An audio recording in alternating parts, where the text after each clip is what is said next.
rahmatullahi ta'ala wa barakatuhu. Sunana Halilu Dahiru Haya, sakataren tsare-tsare na Miyatti Allah Kautal Hore na ƙasa. Na bayyana ne da safiyan nan muna muku fatan alkhairi inda muka wayi gari lafiya. Allah ka samu lafiya. Da abin da ba za mu iya ba, Allah madaukakin sarki ya mana jagora darajar Nabi da Alƙur'ani. Na biyu, na bayyana ne a madadin kwamitin zartarwa na Miyatti Allah Kautal Hore na ƙasa, ƙarƙashin jagorancin Alhaji Dr. Abdullahi Bello Bodejo, in ƙara jaddada muku da cewa program ɗin da muka shadure ranar Lahadi na gaisuwa yana nan, in Allah Ubangiji ya sa muna cikin masu rai da lafiya. Na biyu, in sake ƙara jaddada muku da cewa yanayin yadda aka shedulin program ɗin, mun shedulin wannan program ne based on pressure da muke samu daga membobinmu da shugabanninmu da membobinmu na kowace shiya a faɗin Najeriya, cewa a ba su dama, mai girma na duba shedul ɗinsa ya ba su dama domin su zo su halarci, zo su nuna, su yi gaisuwa ta musamman dangane da abin da ya faru da gidaɗinmu a kwanakin baya. Shine tun lokacin ba mai girma national president bai zauna ba, shi gana fitina sauran da wayansu activities kuma ya yana dan bukatan ya dan huta. Shine sai yanzu Allah ubangiji ya bada iko ya approving wannan rana na Lahadi, wato 21 ga watan 7 kenan, a kuma nan headquarter din mu na Miyatti Allah na ƙasa, wato Maliya kenan, hanyar Abuja. An shedulin program din nan ne kamar haka. Kowane yanki muna da zonal chairman din guda 6, wato muna da na yankin kasar Yarbawa, muna da South kudu maso kudu, muna da South East kudu maso gabas, muna da North Central da North East da North West, wanda kowane yanki muna da chairman, muna da North zonal chairman a wannan yanki, wanda su ne mataimaka na musamman da shi mai girman national president.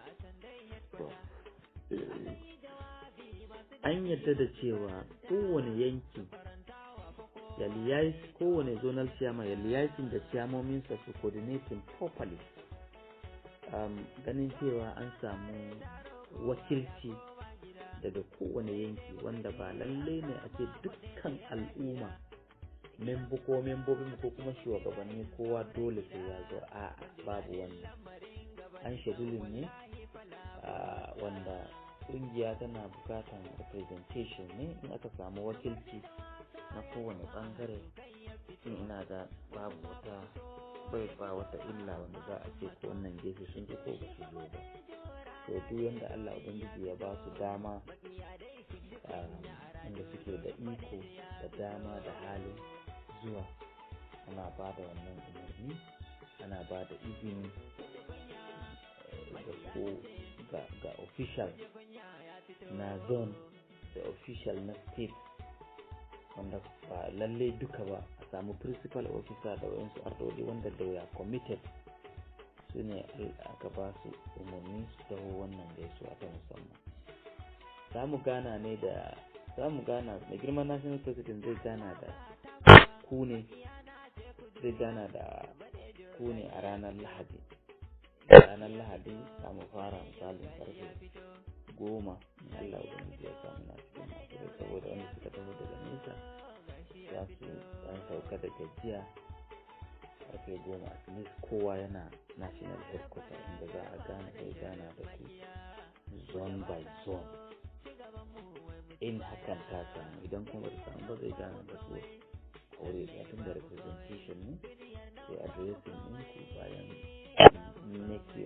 kun yi submission ɗinku, wanda na ga submission ɗin zai kasance kowane zon za a ba su dama su yi tsokaci, su yi magana a madadin sauran al'ummarsu. So ina ga takaice, bayan haka kuma babu wani provision na na ko logistics ko accommodation. I don't think babu wani logistics makamancin haka. So kowa da kowa ya tsaya da kafansa, ya zo da shirinsa da zai kwana kuma zai koma da ranar Lahadi ko da yamma ko da wani lokaci da yamma.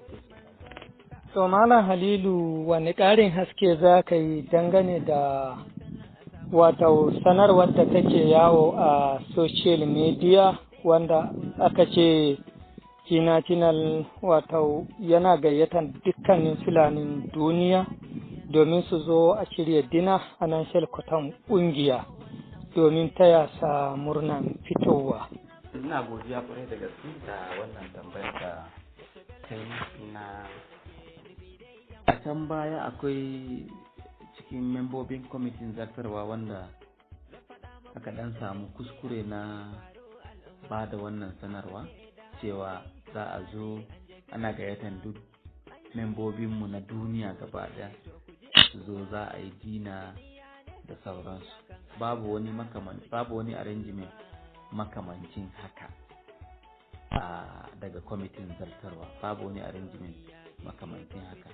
Abin da yake akwai gaisuwa ne kamar yadda na faɗi a baya, gaisuwa ne na musamman na jajantawa mai girma national president ɗinmu akan abin da ya faru baya, da kuma gaisuwa na musamman irin wanda aka saba kowace sallah in an yi bayan sallah ana zuwa a gaisuwa. Duk da sallah ta ɗan shuɗe, to tunda officially ƙungiya ba ta gana, membobin ƙungiya ba su gana da shugaba ba, so ba a yi wannan ba.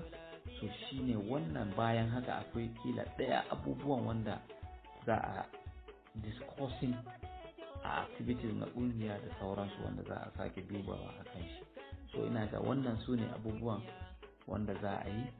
Anything bayan wannan, duk wani wanda ya ce maka bayan wannan arrangement din nan, babu wani for now so far. So wannan shine takaitaccen ƙarin bayanin da nake so in ƙara yi dangane da sanarwar da na bayar a baya. Na gode, Allah Ubangiji ya bada ikon zuwa.